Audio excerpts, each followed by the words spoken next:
প্রথমেই বলে রাখা দরকার যে ঢাকা 17 আসনের জামাতের প্রার্থী ডক্টর খালিদুজ্জামান তিনি কর্তব্যরত সেনা সদস্যের সঙ্গে যে ব্যবহার করেছেন তা অত্যন্ত নিন্দনীয়ই নয়, পুরো ন্যাক্কারজনক বটে। তিনি একদম তারেক রহমানকে করা, জিব্বা দিয়ে চারটা পরিষ্কার করা, মানে এরকম অনেক আজে বাজে কথা তিনি বলেছেন এবং সেনাবাহিনীর সদস্য অত্যন্ত প্রফেশনালি এটা হ্যান্ডেল করেছেন। হাসনাত আব্দুল্লাহর একটা ভুলের কারণে তার পরাজয় নিশ্চিত। সম্মানিত ভিউয়ার্স, নতুন আর একটা ভিডিওতে আপনাদের স্বাগত জানাচ্ছি। আপনারা জানেন কুমিল্লা 4 আসনে হাসনাত আব্দুল্লাহ তিনি এনসিপির প্রার্থী হয়ে লড়ছেন, অর্থাৎ জামাত জোটের প্রার্থী হয়ে লড়ছেন। যে কথাটা আমি বললাম যে তার একটা ভুলের কারণে তার পরাজয় নিশ্চিত। 40 বছর ধরে জামাত কইরা জামাতের সবকিছু ফাঁস করে দিয়ে বিএনপিতে 350 নেতা কর্মী নিয়ে যোগদান করছে। বলেন আলহামদুলিল্লাহ। আজকে সারা বাংলাদেশে জামাতের কতগুলো নেতা কর্মী পদত্যাগ করে বিএনপিতে যোগ দিছে এবং বিএনপিতে যোগ দেওয়ার কারণ কি কি সবগুলা তাদের মুখ থেকেই শুনাইয়া দিব, তাদের বক্তব্য শুনাইয়া দিব। এই সকল ভিডিও ভাইরাল হয় নাই, সোশ্যাল মিডিয়ায় জামাত শিবিরের বট বাহিনী এগুলো ভাইরাল হতে দেয় নাই। আজকের এই ভিডিওতে সবাই লাইক কমেন্ট করবেন। এছাড়াও ফেসবুকে যারা দেখবেন, আমার ভিডিও ডিসক্রিপশন বক্সে ফেসবুক পেজের লিংক দেওয়া আছে, সেখানে যা ভিডিওটা নিজের টাইমলাইন, বিভিন্ন পেজ, গ্রুপ এবং আইডিতে শেয়ার করে ছড়াই দিবেন। এরপরে বুঝতে পারবেন যে এই নির্বাচনে কে জিতবে আর কাকে ভোট দেওয়া উচিত হবে। আসেন আল্লাহর নামে শুরু করি। চট্টগ্রাম মহেশখালীর সাবেক ভাইস চেয়ারম্যান তিনি 300 নেতাকর্মী নিয়ে বিএনপিতে যোগ দিছে আর বলছে জামাতের 40 বছরের রাজনীতিতে যে রূপ ছিল এখন জামাত সেই রূপে পাল্টি খাইছে। তারা যে আগের নীতি আদর্শ ছিল সেগুলো ত্যাগ করছে, ত্যাগ করে এখন তাদেরকে বোঝাই যায় না, তারা মনে হয় অর্ধেক মুসলমান অর্ধেক হিন্দু। এটা আমি কই নাই, এই যে চট্টগ্রাম মহেশখালীর যেই সাবেক ভাইস চেয়ারম্যান সে বলছে। শোনেন, 40 বছর জামাত ইসলাম আজিলাম ওই যে আবু তারে ওই এটার তো কৃতজ্ঞতা নাই, এটার আধা মুসলমান আধা মুনাফিকের নিলে তিনি আরো কইছে জামাত এখন মুনাফিকি করতেছে, এই জন্য জামাতের রাজনীতি ত্যাগ কইরা এখন বিএনপিতে যোগ দিছে। আবারও আলহামদুলিল্লাহ পড়েন। হ্যাঁ, শুধু তাই না, এই যে আরেক ভাইয়ের ভিডিও শোনেন। জামাতের সেই আদর্শিক অবস্থানে নাই, তাই আমার ফরিদ ভাইকে খুব ভালো মনে হয়েছে আমার কাছে। আমি এর জন্য ফরিদ ভাইয়ের সাথে আমি বিএনপিতে আনুষ্ঠানিক জামাত তার আদর্শিক জায়গায় না থাকায়, অর্থাৎ জামাত যে জান্নাতের টিকিট বিক্রি করতেছে, জামাত যে শরিয়া আইন করবে না, তাহলে তো অন্যান্য রাজনীতিবিদদের সাথে জামাতের পার্থক্য কি? হ্যাঁ, বিএনপি যা করবে জামাত তাই করবে, অন্যান্য রাজনৈতিক দল যা করবে জামাত তাই করবে, তাহলে তো আর জামাত আল্লাহর দল হিসেবে থাকলো না। এই জন্য প্রায় 275 জন নেতা কর্মী নিয়ে বাগেরহাটের জামাতের এই নেতা বিএনপিতে এসে যোগ দিছে। বলেন আলহামদুলিল্লাহ। মুন্সিগঞ্জের আরেক ভাই 1990 সাল থেকে শিবিরে যুক্ত হইয়া জামাতের রাজনীতি করছে, জামাতের মুনাফিকির কারণে সে এখন বিএনপিতে যোগ দিছে। দেখেন, তিনি নিজের মুখেই বলতেছে কত সাল থেকে তিনি এই জামাতের রাজনীতি করছে। শোনেন, 1990 সাল থেকে তিনি শিবিরের সাথে যুক্ত হয়ে জামাতের রাজনীতি করছে। এতদিন পর্যন্ত জামাত তার আদর্শিক জায়গায় ছিল। যখন জামাত তার আদর্শিক জায়গা পার হয়ে ওই সবার মতো রাজনীতি করা শুরু করছে, জামাত যে ইসলামকে ব্যবহার করা শুরু করছে, এটা আর ভালো লাগে নাই। এই জন্য তিনি এই জামাত থেকে পদত্যাগ করে বিএনপিতে যোগ দিছে। শোনেন,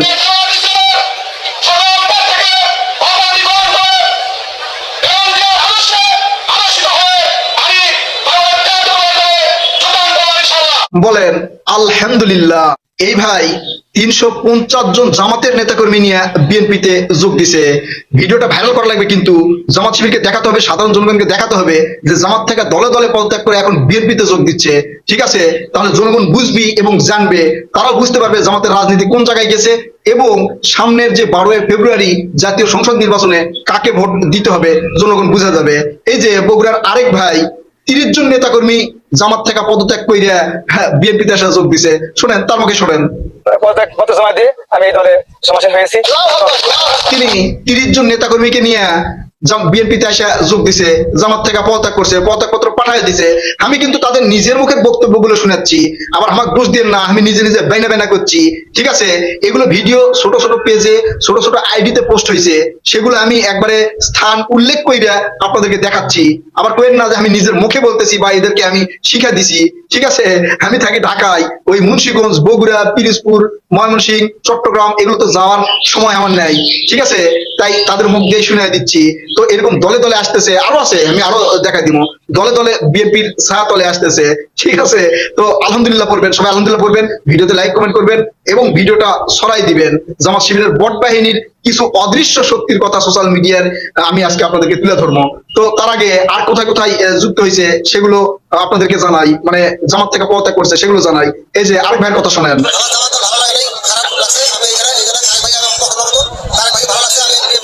এ ভাই কইছে জামাত ভাল লাগে না, তাই বিএনপিতে যোগ দিলাম। তারেক রহমান স্যারকে ভালোবাসা যোগ দিলাম। তারেক রহমান স্যার যদি আরো কিছুদিন আগে আসতো তাহলে জামাতের নেতাকর্মীরা অর্ধেক হয়ে যাইতো। ঠিক আছে, সবগুলা জামাত ছাইরা আইসা বিএনপিতে যোগ দিত। এই যে জামাতের বট বাহিনী ছড়ে দেয় যে এতজন নেতাকর্মী জামাতে যোগ দিল, এতজন নেতাকর্মী জামাতে যোগ দিল, বিএনপিতে যে হাজার হাজার জামাত নেতাকর্মী পদত্যাগ করে আসা মানে যোগদান করতেছে সেটা কিন্তু ছড়িয়ে পড়তেছে না। তাই আপনার আমার দায়িত্ব আলহামদুলিল্লাহ পড়বেন আর ভিডিওতে লাইক কমেন্ট করবেন, একই সাথে ভিডিওগুলো ছড়াই দিবেন, সাধারণ জনগণকে দেখিয়ে দিবেন দাঁড়িপাল্লায় ভোট দিয়ে জান্নাতে যাওয়া যাবে না, দাঁড়িপাল্লায় ভোট দিলে তারা ক্ষমতায় যাবে না, আপনার ভোটটা নষ্ট করেন না।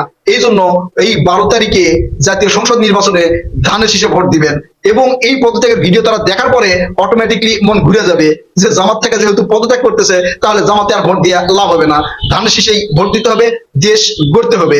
এই যে আরেক ভাইয়ের কথা শোনেন, খুবই গুরুত্বপূর্ণ কথা বলছেন তিনি, শোনেন।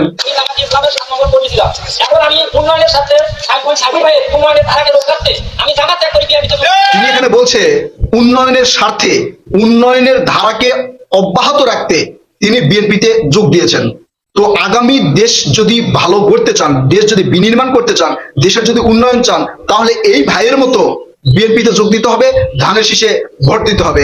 শুধু তিনি একা না, সেখানে প্রায় কয়েকশো নেতাকর্মী জামাত থেকে আইসা বিএনপিতে যোগদান করছে। তো সবাইকে বুঝাতে হবে উন্নয়নের ধারা বজায় রাখতে হলে, দেশের ভালো চাইলে, দেশের মানে সার্বভৌমত্ব রক্ষা করতে চাইলে ধানের শীষে ভোট দিতে হবে। জামাত শিবিরের বট বাহিনীর গুলা ব্যাপকভাবে ছড়াই দিচ্ছে যে সবাই আসা জামাতে নিচে ঢুকতেছে, জামাতের সাথে যুক্ত হচ্ছে। ঠিক আছে, তো এই ভিডিওগুলো কমেন্ট করবেন আলহামদুলিল্লাহ, একই সাথে ভিডিওগুলো ছড়াই দিবেন এবং জনগণকে বুঝিয়ে দিবেন যে জামাত থেকেই হাজার হাজার নেতাকর্মীরা এখন বিএনপিতে যোগদান করতেছে। শুধু জামাত থেকে না, এই যে আরেক ভাইয়ের কথা শোনেন, তিনি কোথায় থেকে আসছে। আমরা সুখবর উপজেলা জাতীয় পার্টির প্রায় 3 শতাধিক নেতাকর্মী আজকে বিএনপিতে যোগদান করলাম। জাতীয় পার্টি থেকেও প্রায় 350 নেতাকর্মী নিয়ে বিএনপিতে আসা যোগ দিছে। তো আমি আজকে জাতীয় পার্টির কোনো ইস্যু নিয়ে কথা বলতেছি না, তাই শুধু জামাত শিবিরেরটা দেখাই দিলাম। ঠিক আছে, এখন সবচেয়ে বেশি গুরুত্বপূর্ণ কথা হচ্ছে, আপনারা কি জানেন এই সোশ্যাল মিডিয়া নির্বাচনের কত বড় ভূমিকা রাখবে? এই সোশ্যাল মিডিয়া নির্বাচনে ব্যাপক ভূমিকা রাখবে। প্রত্যেকেই কিন্তু মোবাইল ফোনে ভিডিও দেখে এবং নির্বাচন সম্পর্কে ভিডিও দেখতেছে। আরো অবাক হয়ে যাবেন, এই সোশ্যাল মিডিয়ায় প্রতিদিন জামাত শিবির এনসিবির পক্ষে প্রায় 12,500 পোস্ট করা হয়। কন্টেন্ট, রিলস, লেখনী সব মিলে প্রায় 12,500 পোস্ট করা হয় প্রতিদিন। সেই তুলনায় বিএনপি প্রায় 10 ভাগের 1 ভাগও পোস্ট করতে পারে না বিএনপি নেতাকর্মীরা। এবং সেই ভিডিওগুলো তারা নিজেরাই প্রমোট করে, তারা পোস্ট করে, তারা টাকা খরচ করে এই ভিডিওগুলো পোস্ট করে। ঢাকা এই যে 17 আসনে তারেক রহমান স্যারের সাথে যে দাঁড়িয়েছে জামাতের আরেক নেতা, তার বেশিরভাগ ভিডিও টাকা দিয়ে পোস্ট করা এবং লাইক, তারপর হচ্ছে এই শেয়ার কিনা, আপনারা তার এই আইডিতে যা দেখবেন। ঠিক আছে, তো এটা বিএনপি কেন করতেছে না বা বিএনপি সোশ্যাল মিডিয়ায় এত দুর্বল কেন, এটা আমি এখন পর্যন্ত বুঝতে পারতেছি না। সত্য একটা কথা বলি, আমি সারা বাংলাদেশের খোঁজ খবর নিয়েছি। আজকে পর্যন্ত, এই আজকে ফেব্রুয়ারির 4 তারিখ পর্যন্ত, এখন পর্যন্ত ভোট সমান সমান রয়েছে। জামাত জোটের অর্ধেক, বিএনপি জোটের অর্ধেক। এই আর যে 7 দিন বাকি আছে, 7 দিন পরে 8 দিনের মাথায় ভোট, এই 7 দিনের মধ্যে যদি বিএনপি তার অবস্থান পরিবর্তন করতে না পারে, যদি হচ্ছে এই জামাত শিবিরকে টপকে বিএনপির জনপ্রিয়তা বাড়াতে না পারে, ভোটার না বাড়াতে পারে, তাহলে একবার লিখে রাখেন, আজকে আমার এটা লিখে রাখেন, আমি মার্ক করে বলতেছি বিএনপি ক্ষমতায় আসতে পারবে না। এই 7 দিনে যদি মানে এই ভোটারদের আকর্ষণ করতে না পারে, মানুষের কাছে জনপ্রিয়তা তুলে ধরতে না পারে, ভোটারদের মন চেঞ্জ করতে না পারে, তাহলে বিএনপি ক্ষমতায় আসবে না। রাজনীতি বা ভোটের রাজনীতি ভোটের রাত পর্যন্ত চলে, মানে যেই রাতের পরেই ভোট হবে ওই রাতেই সবকিছু ঘুরে যায়। বিএনপির এটা করতে হবে, এই 7 দিনের মধ্যে করতে হবে। এবং শুধু বিএনপি না, আমরা যারা বিএনপিকে ভালোবাসি, বিএনপির পক্ষে আছি, বিএনপির কথা বলি, দেশের উন্নয়নের কথা বলি, দেশের স্বার্থে কথা বলি, দেশের সার্বভৌমত্ব রক্ষায় কথা বলি, আমাদের এই কাজগুলো করতে হবে। আমার সাথে কিন্তু বিএনপির কোনো নেতাকর্মীর যোগাযোগ নাই, কোনো নেতাকর্মীর যোগাযোগ নাই। আমি ইচ্ছা করেই বিভিন্ন প্রোগ্রামে যাই, তাদের ভিডিওগুলো করি এবং পোস্ট করি, ইচ্ছা করেই করি। এই পর্যন্ত কোনো বিএনপির নেতাকর্মীরা আমার সাথে যোগাযোগ করেনি, এখন পর্যন্ত করেনি, আমিও করিনি। আমি দেশের স্বার্থে, জনগণের স্বার্থে, সার্বভৌমত্বের স্বার্থে বিএনপির পক্ষে কথা বলি। জামাত শিবির ক্ষমতায় আসলে শুধু আমার ক্ষতি হবে না, সারা বাংলাদেশের জনগণের ক্ষতি হবে, বাংলাদেশকে জঙ্গি ট্র্যাক দিবে আন্তর্জাতিক বিশ্ব। এটা আমি বলি নাই, এটা আমাদের প্রিয় সাংবাদিক ইলিয়াস ভাই বলছে। তাই কলেজের ভাই ও বোনেরা ভিডিওটা লাইক করবেন, কমেন্ট করবেন, আমার ফেসবুক পেজ ডিসক্রিপশন বক্সে দেওয়া থাকবে ভিডিওর, সেখানে গিয়ে ছড়িয়ে দিবেন, যাতে মানুষজনকে বুঝানো যায়, মানুষজন বুঝতে পারে ত্রয়োদশ জাতীয় সংসদ নির্বাচন 12 ফেব্রুয়ারি 2026 ধানের শীষে ভোট দিতে হবে। কথা হবে নতুন কোনো ভিডিওতে, ততক্ষণ পর্যন্ত ভালো থাকবেন ইনশাল্লাহ। আল্লাহ হাফেজ। মাথা ঠান্ডা রেখেছেন। আমি হলে কিন্তু মেজাজ গরম হয়ে যেত। আরে ভাই, আমি চাকরি করতাম, সেনা সদস্য, আমার তো একটা মান সম্মান আছে। মানে জামাতের প্রার্থী যেই ভাষা ব্যবহার করেছেন, আমি খুব অবাক হয়েছি যে এদের মতো লোক, এই যে ডক্টর খালিদুজ্জামান বা যেই হোক না কেন, এদের মতো লোক এই সংসদে গেলে আসলে দেশের কতটুকু কি উন্নতি হবে এটা নিয়ে আমার ভাবার অবকাশ রয়েছে। এখন তিনি অস্ত্র সহ, বডিগার্ড সহ ক্যান্টনমেন্টে ঢুকবেন। হ্যাঁ, তো এখন কর্তব্যরত সেনা সদস্য তাকে ঢুকতে দিচ্ছেন না। এই কারণে তিনি হমিতম্বি করছেন। তিনি বারে বারে বলতেছেন যে বলেন যে আমি তারেক রহমানের প্রতিদ্বন্দ্বী প্রার্থী।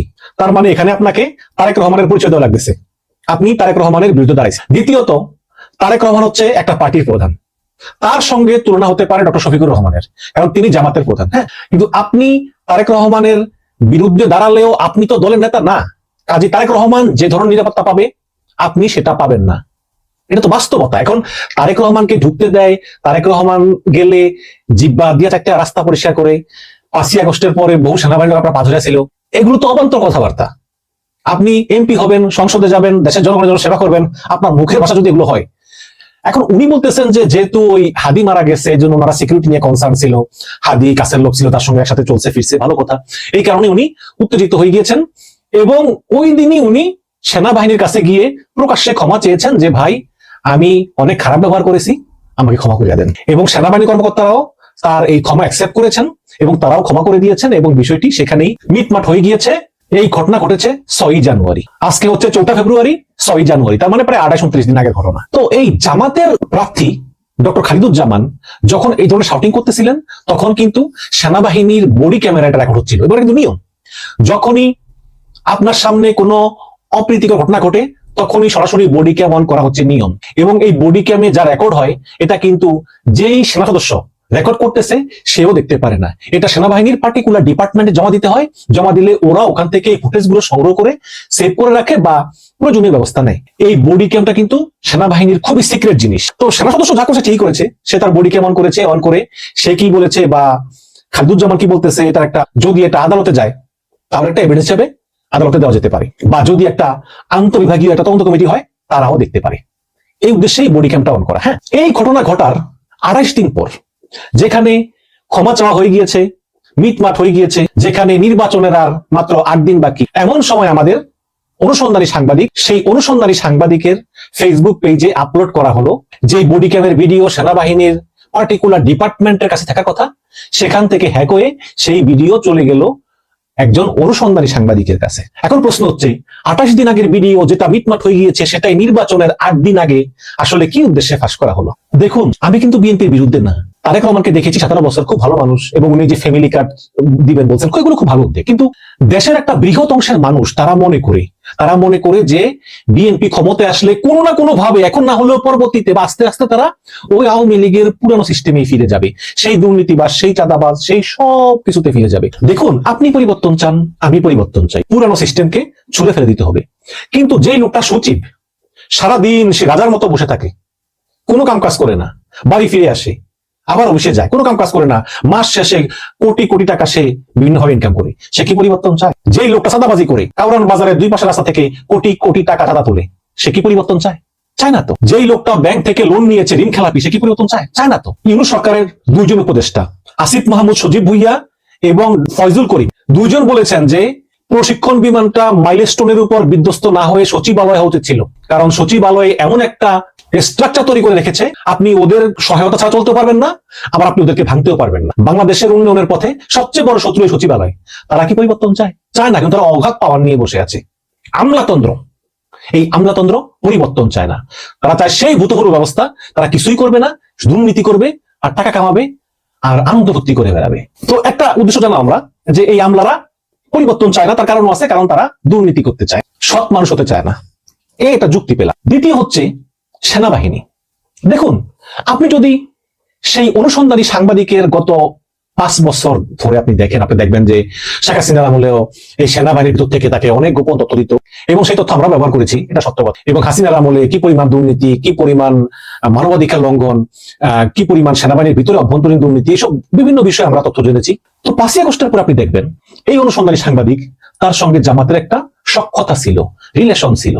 এবং হাসিনা পালিয়ে যাওয়ার পরে প্রথম যে লোকটার নাম সেনাপ্রধান ওয়াকারুজ্জামান উচ্চারণ করেছেন তিনি হচ্ছেন জামাতের আমির ডক্টর শফিকুর রহমান। হ্যাঁ, তারপরে মির্জা ফখরুল। তার মানে হচ্ছে যে এই সেনাবাহিনীর সঙ্গে এবং এই অনুসন্ধানী সাংবাদিকের সঙ্গে জামাতের একটা সখ্যতা ছিল।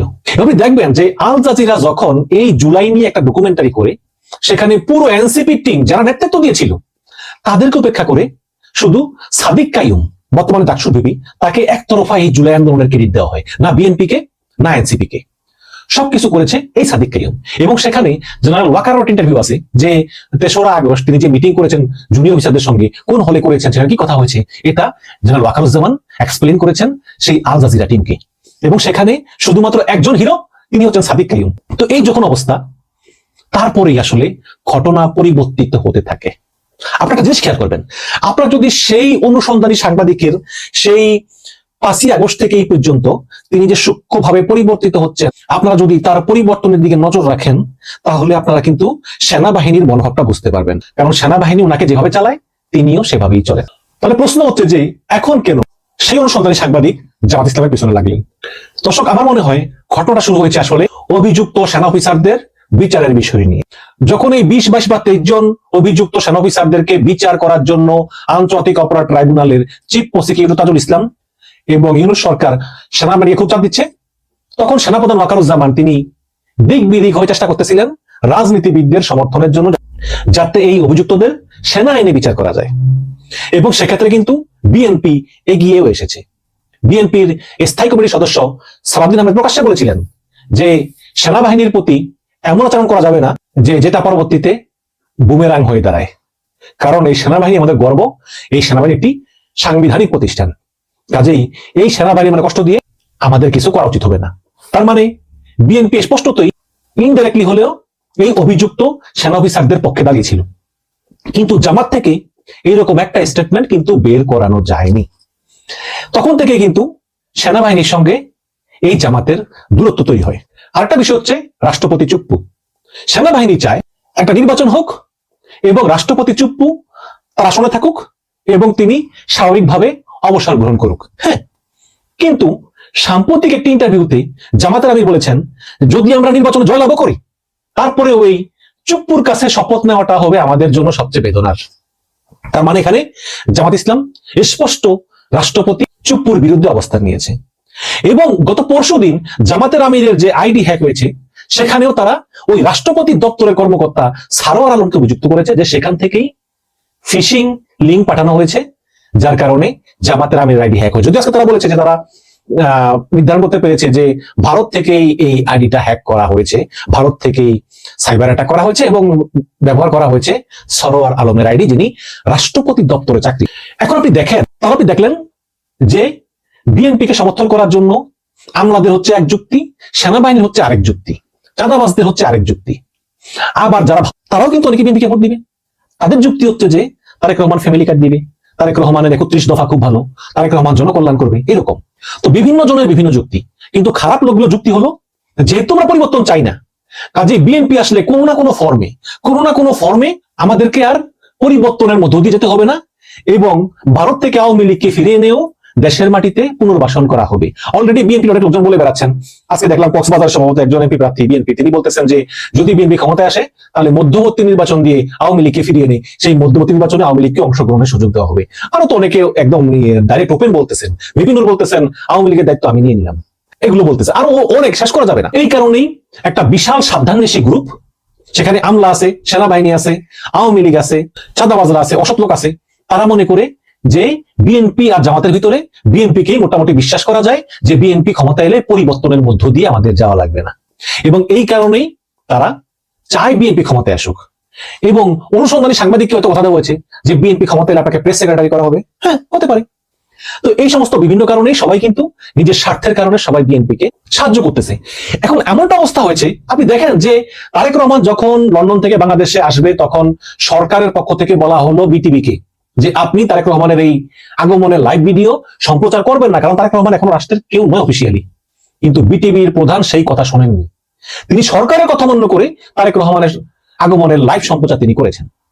সরকারের কিছু করার নেই, এবং সরকারের কথা কিন্তু এখন আর কেউ শোনেও না, কারণ সরকার তো আর আছে 8-9 দিন, কেন শুনবে? এবং আগেও শুনতো না, কিন্তু এই আমলাতন্ত্র সরকারের কথা শুনতো না, সরকার আমলাতন্ত্রের কাছে জিম্মি হয়ে গিয়েছিল। দর্শক, আমি এই আসন্ন 12ই ফেব্রুয়ারি নির্বাচনের সঙ্গে 2018 সালের নির্বাচনের মিল দেখতে পারতেছি। সামান্য পার্থক্য আছে শুধু। 18 সালে বিএনপি নির্বাচন করেছে, কিন্তু প্রশাসনযন্ত্র, সেনাবাহিনী, সুশীল সমাজ, অসাধু ব্যক্তি সবাই ছিল আওয়ামী লীগের পক্ষে, এবং তারা জানতো যে আওয়ামী লীগ জয়লাভ করবে। সুতরাং যেহেতু আওয়ামী লীগ জয়লাভ করবে, সেহেতু এই বিএনপি জামাতকে সাপোর্ট করে লাভ কি? এবং এই বিএনপি জামাতের লোকেরা তারা নির্বাচনে অংশগ্রহণ করতেই পারেনি বিভিন্ন অত্যাচারে, অবিচারে এবং অবহেলার কারণে। আমাদের বাংলাদেশের বিভিন্ন গ্রুপের একটা অভ্যাস আছে, যেদিকেই জয় তারা সেদিকেই যায়, যেদিকেই বাতাস নৌকা সেদিকেই ছাড়ে। এই হচ্ছে কি আমাদের অবস্থা। তো তখন হয়তো শেখ হাসিনা ক্ষমতা ছিল, এখন হয়তো বিএনপি ক্ষমতায় নাই, বাট ক্ষমতা থাকলেও তাদের প্রশাসনে, বিভিন্ন সংগঠনে সবচেয়ে বড় ইনফ্লুয়েন্স হচ্ছে তাদের। ইউনূস সরকার চায় যেটা লেভেল প্লেইং ফিল্ড হোক, জামাত বিএনপি সমান সমান থাকুক, কিন্তু আসলে ইউনূস সরকার এখন নামে মাত্রই আছে, তাদের কথা কেউ শুনেও নাই, শুনবেও না। কারণ যেখানে আমি 100% শিওর যে আর 8-9 দিন পরে ইউনূস থাকবে না, নতুন সরকার আসবে। কাজেই সেই নতুন সরকার যদি একটু সমর্থন করে বিএনপি কে বসানো যায়, যে বিএনপি কে বসানো গেলে আমাদের আর এই পরিবর্তনের ভিতর দিয়ে যাওয়া লাগবে না, আমরা ওই পুরাতন ব্যবস্থার ভিতরে লুটপাট নিয়ম করতে পারবো, এবং সেই লুটপাট নিয়মের এবং মানবাধিকার লঙ্ঘনের বড় সহযোগী আওয়ামী লীগকে ভারত থেকে ফিরিয়ে আনতে পারবো, তাহলে সেটা আমরা করবো না কেন? আবার আমাদের বিচার হবে না, এইরকম চিন্তা ভাবনা কিন্তু অসৎ লোক করতেছে। আমি আবার বলতেছি, আমি বলতেছি না যে বিএনপি ক্ষমতায় এগুলো করবে, আমার মনে হয় যে করবে না। আওয়ামী লীগকে হয়তো ফিরিয়ে আনতে পারে সংস্কার বা পুনর্বাসন করে। বাট আমি একটা কথা বলি কি জানেন, শেখ হাসিনা যেরকম খারাপ হয়েছিল, যেরকম মানবাধিকার লঙ্ঘন করতো, যেরকম ভারতের দাস হয়ে গিয়েছিল, বিএনপি না, কারো পক্ষে এরকম সম্ভব না। ওটা ছিল একদম নিকৃষ্ট মারচামচামি, কিন্তু বিএনপি এটা কখনো করবে না। বাট আমি বলতেছি যে বেশিরভাগ আমলাতন্ত্র, প্রশাসন, পুলিশ এবং সেনাবাহিনী, ওদের পারসেপশনই হলো যে এই মুহূর্তে বিএনপি ক্ষমতায় আসলেই আমাদের লাভ, এবং এই কারণেই তারা চায় ছলে বলে কৌশলে বিএনপি কে হেল্প করার জন্য। আপনি দেখবেন তারেক রহমান কোন জায়গায় জনসভায় গেলে বিশ্ববিদ্যালয়ের ভাইস চ্যান্সেলররা পর্যন্ত দূরে গিয়ে দাঁড়িয়ে থাকে, একটু যদি অনুকম্পা পাওয়া যায়, একটু যদি হালুয়া রুটির ভাগ পাওয়া যায় ক্ষমতায় গেলে। এগুলো তো দেখতেছি হচ্ছে এগুলো। এবং সেনাবাহিনীও মনে করতেছে যে যদি বিএনপি ক্ষমতায় আসে, তাহলে হয়তো সেনাবাহিনীর অভিযুক্ত অফিসারদের বিচারের মুখোমুখি হতে হবে না। এই কারণেই তারা তাদের পছন্দের অনুসন্ধানী সাংবাদিককে দিয়ে জামাতের বিরুদ্ধে প্রোপাগান্ডা করতেছে নির্বাচনের ঠিক 8 দিন আগে। এবং জারি অংশ বিশেষ আপনারা দেখলেন যে যেই জামাত নেতা ডক্টর খালিদুজ্জামান, তিনি ক্ষমা চেয়েছে সেনাবাহিনীর কাছে, সেই ভিডিও প্রচার করে জামাতের ইমেজ নষ্ট করার চেষ্টা হচ্ছে নির্বাচনের মাত্র 8 দিন আগে। দর্শক, আপনারা কি ভাবছেন যে এই যে ভিডিও ফাঁস করে, জামাতের আমিরের টুইটার হ্যাক করে, জামাতের সেক্রেটারি জেনারেল টুইটার হ্যাক করে কতটুকু সুবিধা করতে পারবে? বা এই যে এই একটা বিশাল গ্রুপ, তারা চায় জামাতের ইমেজ নষ্ট করে দিতে, যাতে বিএনপির ক্ষমতা আসার পথ সহজ হয়, যাতে জামাতের উপর বিরক্ত হয়ে মানুষ বিএনপি কে ভোট দেয়, এই চেষ্টায় তারা কতটুকু সফল হবে বলে আপনি মনে করেন? আপনাদের মতামত। এই বিষয়টার ব্যাখ্যা নিয়ে এখন আপনাদের সাথে আলোচনা করব। তার আগে একটু কথা না বললেই নয়। আপনারা জানেন যে কুমিল্লা 4 আসন থেকে বিএনপির পক্ষে মঞ্জুরুল হাসান মুন্সী তিনি মনোনয়নপত্র সংগ্রহ করেছিলেন এবং ধানের শেষ প্রতীক তিনি পেয়েছিলেন। কিন্তু হাসনাত আব্দুল্লাহ যাতে তিনি অর্থাৎ মঞ্জুরুল হাসান মুন্সী ভোটের মাঠ থেকে সরে যান, এজন্য তার বিরুদ্ধে হাইকোর্টে রিট করেছিল ঋণ খেলাপির দায়ে। তারপর মঞ্জুরুল হাসান মুন্সী ঋণ যে তার যে ঋণ ছিল, সেই ঋণগুলো থেকে তিনি মুক্ত হয়ে এসে আবার তিনি আপিল করে তার প্রার্থিতা ফিরে পেয়েছিলেন। কিন্তু হাসনাত আব্দুল্লাহ আবারও আপিল করে তার মনোনয়নপত্র অবৈধ বলে বিবেচিত করাই হাইকোর্টের রায়ে বা আদালতের রায়ে। এবার আসি হাসনাত আব্দুল্লাহর ভুলটা কি ছিল। আপনারা জানেন মঞ্জুরুল হাসান মুন্সী তিনি ঋণ খেলাপি ছিলেন। বিভিন্ন ব্যাংক থেকে তিনি ঋণ নিয়ে সেগুলো যদি না দেওয়া হয় তাহলে তো ঋণ খেলাপি। তাহলে যখন তাকে ঋণ খেলাপি হিসেবে হাসনাত আব্দুল্লাহ প্রমাণ করতে পেরেছে, তারপরে তাকে অবশ্যই উচিত ছিল যে একজন সম্মানীয় ব্যক্তি হিসেবে তার বিরুদ্ধে আপিল না করা। অর্থাৎ জনগণ যেহেতু জেনে ফেলছে যে মঞ্জুরুল হাসান মুন্সী তিনি ঋণ খেলাপি, জনগণের টাকা মেরে খান, ব্যাংক থেকে লোন নিয়ে সেই টাকা দেন না, ব্যাংকে যে টাকাগুলো থাকে সেগুলো তো জনগণের টাকা, আপামর জনগণের টাকা, সেই টাকাটা তিনি মেরে খাওয়ার একটা তার প্রবণতা আছে। এ থেকেই তার অবস্থানটা অনেক নিচে চলে গিয়েছিল। এবং আপনারা জানেন যে তার একটা ভাবমূর্তির একটা বিষয় আছে, সেই ভাবমূর্তিটাও নষ্ট হয়ে গিয়েছিল মঞ্জুরুল হাসান মুন্সীর। সেই অবস্থায় যদি তার বিরুদ্ধে আবার আপিল না করে তাকে যদি ওই আসনের বৈধ প্রার্থী হিসেবে মানে মনোনয়ন দেওয়া হতো, বা হাসনাত আব্দুল্লাহ যদি তার বিরুদ্ধে আপিল না করতেন হয়তো সে মনোনয়নপত্র তার বৈধতা পেত। কিন্তু হাসনাত আব্দুল্লাহ তার বিরুদ্ধে এতটা উঠে পড়ে লাগছিল যে মঞ্জুরুল হাসান মুন্সিকে সে কোনোভাবেই মানে ওই আসনে দাঁড়াতে দেবে না। এটাই হয়েছে হাসনাত আব্দুল্লাহর ভুল। কেন ভুল সেই বিষয়টা নিয়ে এখন বলছি। যদি মঞ্জুরুল হাসান মুন্সি ওই আসনে বিএনপির প্রার্থী হতো তাহলে তার যে ভাবমূর্তিটা ছিল সেই ভাবমূর্তিটা তো নষ্ট হয়ে গিয়েছিল। জনগণ তাকে ভোট দেওয়ার সময় একটু বিবেচনা করতো যে আমরা তাকে ভোট দেবো কিনা, যে ঋণ খেলাপি, যে বিভিন্ন ব্যাংক থেকে ঋণ নিয়ে পরিশোধ করে না, তাকে আমরা ভোট দিব না। হয়তো হাসনাত আব্দুল্লাহর পক্ষেই ভোটটা হয়ে যেত। আর আপনারা জানেন যে আওয়ামী লীগের যে একটা ভোট আছে, সাধারণের যে ভোটটা আছে, সেটা হাসনাত আব্দুল্লাহর পক্ষে যাওয়ার একটা সম্ভাবনা ছিল। মঞ্জুরুল হাসান মুন্সি অনেকদিন ধরে রাজনীতিতে আছেন, তিনি আওয়ামী লীগের বিরুদ্ধে একের পর এক তিনি কাজ করে গেছেন। এজন্য মঞ্জুরুল হাসান মুন্সির কিছুটা হলেও তার বিপক্ষে রায় যেত। সাধারণ জনগণ থেকে শুরু করে যারা আওয়ামী লীগের ভোটাররা আছে বা তরুণ প্রজন্মের যে ভোট, আপনারা জানেন যে যাদের বয়স এখন 32-33 বছর বয়স, তারা পর্যন্ত ভোট দিতে পারেনি, তাদের ভোটগুলো সবই হাসনাত আব্দুল্লাহর পক্ষে যেত। কিন্তু হাসনাত আব্দুল্লাহর ভুলটা কোথায়? তিনি মঞ্জুরুল হাসান মুন্সিকে সরিয়ে দিলেন। সরিয়ে দেওয়ার পরে তিনি কি ভেবেছিলেন যে তার আজকে অবস্থা হবে? তার আজকে কি অবস্থা জানেন? গণ অধিকার পরিষদের একজন প্রার্থী জসিমউদ্দিন, তিনি মনোনয়নপত্র সংগ্রহ করেছিলেন ওই আসনে। বিএনপির প্রার্থী যখন বাতিল হয়ে গেছে, তার মনোনয়নপত্র যখন বাতিল হয়ে গেছে ঋণ খেলাপির দায়ে, তখন জসিমউদ্দিন, ছোট্ট একটা ছেলে জসিমউদ্দিন, বয়স হয়তো বেশি না, আমাদের চেয়ে কম বয়সী, অনেক কম বয়সী, বিএনপি তাকে সমর্থন দিল। দেওয়ার ফলে কি হলো যে জনগণের সিম্প্যাথি তিনি আদায় করতে পারলেন বা এখন পর্যন্ত পেরে চলেছেন। এবং বিএনপির পক্ষের যে লোকজন তারা তো তাকে সমর্থন দিবেই। পক্ষান্তরে মঞ্জুরুল হাসান মুন্সি, তার সমর্থনটাও থাকবে জসিমউদ্দিনের উপরে। কেন থাকবে?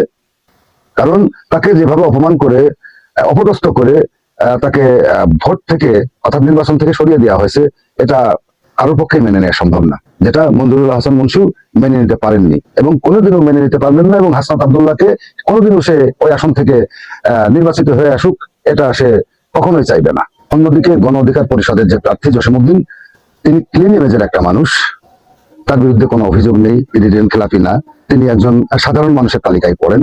তিনি তার মনোনয়নপত্র পেশ করে রাখছিলেন এবং বিএনপিরা তাকে সমর্থন দিছে। কেন জসিমউদ্দিন পাশ করে আসবে এই কথাটা আপনাদের এবার আমি বর্ণনা করছি। কারণ জসিমউদ্দিনের বিরুদ্ধে কোনো ঋণ খেলাপির অভিযোগ নেই, সে জুলাই আন্দোলনের কোনো যোদ্ধা না, বা আওয়ামী লীগের যে আক্রোশটা তার বিরুদ্ধে নেই, এবং বিএনপির সমর্থন পুষ্ট সে। আওয়ামী লীগের যে সাধারণ ভোটাররা আছে তারা নিশ্চয়ই জসিমউদ্দিনকে ভোট দেবে। কেন দেবে? তারও তো একটা কারণ আছে। কারণ আপনারা জানেন আওয়ামী লীগকে হটানোর মূলেই জামাত ইসলাম এবং এনসিপি। সেই এনসিপি জোটের প্রার্থী হল হাসনাত আব্দুল্লাহ। হাসনাত আব্দুল্লাহকে কখনোই আওয়ামী লীগের ভোটাররা ভোট দেবে না, হয় ভোট দেওয়া তারা বিরত থাকবে, আর যদি তারা যায় ভোটের মাঠে তাহলে জসিমউদ্দিনকে তারা ভোট দিয়ে নির্বাচিত করবে। তাছাড়া হাসনাত আব্দুল্লাহর মতো একজন মানুষকে তারা নির্বাচিত করবে না। কারণ হাসনাত আব্দুল্লাহর পূর্বের কোনো রাজনৈতিক জ্ঞান নেই। সে রাজনৈতিক জ্ঞান না থাকার পরেও মঞ্জুরুল হাসান মুন্সির মতো লোককে যেহেতু নির্বাচনের মাঠ থেকে সরিয়ে দিতে পারছে বিভিন্ন কায়দায়, বিভিন্ন ভাবে, অর্থাৎ ব্যাংকের সাথে সে নেগোসিয়েশন করছে, আদালতের সাথে সে নেগোসিয়েশন করছে, বিভিন্ন ভাবে মঞ্জুরুল হাসান মুন্সিকে সে ভোটের মাঠ থেকে সরিয়ে দিয়েছে। কিন্তু জসিমউদ্দিনকে সরাতে পারে নাই। সেই জসিমউদ্দিন হয়ে গেছে তার গলার কাটা। অর্থাৎ জসিমউদ্দিনের কাছে হিউজ পরিমাণ ভোটে তিনি পরাজিত হবেন। এটা আমি আপনাদের এর আগের ভিডিওতে বলছি, আজকের ভিডিওতে বলে গেলাম। জসিমউদ্দিনের কাছে এমন ভাবে হারবেন হাসনাত আব্দুল্লাহ, যেটা আপনারা এখনো ভাবতে পারছেন না। জসিমউদ্দিন সে কিন্তু ধানের শেষ প্রতীক পায়নি, ট্রাক প্রতীক নিয়ে সে নির্বাচন করছে। আপনারা জানেন যে গণ অধিকার পরিষদের যে প্রতীক সেটা হলো ট্রাক। সেই ট্রাক মার্কা নিয়ে তিনি প্রতিদ্বন্দ্বিতা করবেন। ট্রাক প্লাস ধানের শেষ দুটো মিলেই হবে প্রতিদ্বন্দ্বিতা। অপরদিকে এনসিপি প্লাস জামাত ইসলাম, অর্থাৎ জামাতের ভোট কি পরিমাণ আছে সেটা তো আপনারা জানেন। হয়তো জামাত যে লাফালাফি করছে সেগুলো আওয়ামী লীগের ভোট পাওয়ার আশায় একটা তারা লাভ ঝাপ দিচ্ছে, কিন্তু সেটা আসলে তাদের কপালে যুদ্ধ বলে আমার মনে হয় না। বিশেষ করে কুমিল্লা 4 আসন, বাংলাদেশের মোস্ট পপুলার আলোচিত একটা আসন হলো কুমিল্লা 4 আসন। সেই কুমিল্লা 4 আসনে একজন অখ্যাত, যাকে মানুষ চেনে না, যাকে মানুষ কখনো দেখেনি রাজনীতির মাঠে, সেই জসিমউদ্দিন হয়েছেন এখন কুমিল্লা 4 আসনের কান্ডারি। সেই জসিমউদ্দিন যে পাশ করে আসবেন এটা আমি আজকে আপনাদের ভিডিওতে জানিয়ে দিলাম। পরবর্তীতেও হয়তো এ বিষয়ে ভিডিও আসতে পারে। কেন হাসনাত আব্দুল্লাহর পরাজয়, কেন তার এই ভুলটা সে কেন করলো, সেই বিষয়টা নিয়ে আজকে কিন্তু আলোচনাটা আমি করছি। বেশি ভালো না, অতি ভালো করতে গিয়ে নিজের পথের কাটা সরাতে গিয়ে এমন একটা কাটা তার গায়ে বিধে গেছে, যেটাকে সে সরাতে পারছে না, গিলতেও পারছে না বা ফেলেও দিতে পারছে না। অর্থাৎ অনেক সময় মানুষ বলে না যে মানে নিজের খালে নিজেই পড়তে হয়, নিজের যে কুয়া কাটে সেই কুয়ায় নিজেকেই পড়তে হয়। হাসনাত আব্দুল্লাহর ক্ষেত্রে ঠিক এই বিষয়টাই হয়েছে। সে বিএনপির হেভিয়েট প্রার্থী মঞ্জুরুল হাসান মুন্সি হলেও বিএনপির জনগণ, বিএনপির লোকজন তাকে ভোট দিত, কিন্তু অন্য কোনো ভোট তার পক্ষে আসার কোনো সম্ভাবনা ছিল না। সে জায়গায় তাকে নির্বাচন থেকে সরিয়ে দিয়ে হাসনাত আব্দুল্লাহ কত বড় ভুল করছে, নির্বাচনের পরেই হাসনাত আব্দুল্লাহ বুঝতে পারবে যে তার অবস্থানটা কোথা থেকে কোথায় আসলো। অর্থাৎ নিজেকে ভালো প্রমাণ করতে গিয়ে, নিজের একচ্ছত্র আধিপত্য বিস্তার করতে গিয়ে তিনি এমনই একটা ঝামেলার মুখোমুখি হয়েছেন যেটা হয়তোবা সারা জীবন তার মনে থাকবে, যে আমি এটা কি করলাম। মঞ্জুরুল হাসান মুন্সি থাকলে অবশ্যই হাসনাত আব্দুল্লাহ পাশ করে যেত। এবং আমি একটা ভিডিওতে বলছিলাম যে একজন ঋণ খেলাফিকে, একজন অযোগ্য প্রার্থীকে বিএনপি যেন মনোনয়ন না দেয় বা তার প্রার্থিতা যেন বাতিল হয়ে যায়। এটা আমার একটা ভিডিওতে আমি বলছিলাম যে ঋণ খেলাফিকে আমরা দেখতে চাই না, যারা জনগণের টাকা মেরে খায় তাদেরকে আমরা দেখতে চাই না, একজন ক্লিন ইমেজের মানুষকে আমরা দেখতে চাই। সেই অর্থে হাসনাত আব্দুল্লাহ অনেকটা ক্লিন ইমেজের ছিল, কিন্তু হাসনাত আব্দুল্লাহ চেয়েও জসিমউদ্দিন অনেক ক্লিন ইমেজের। হাসনাত আব্দুল্লাহর গায়ে 24-এর ট্যাগ আছে, বা জামাত ইসলাম যে 71-এর ট্যাগ, সেই ট্যাগটাও হাসনাত আব্দুল্লাহকে বয়ে নিতে হচ্ছে কারণ জোট করার কারণে। কিন্তু জসিমউদ্দিনের নামে কোনো ট্যাগ নেই। সে সাধারণ একজন মানুষ, গণ অধিকার পরিষদের একজন সদস্য।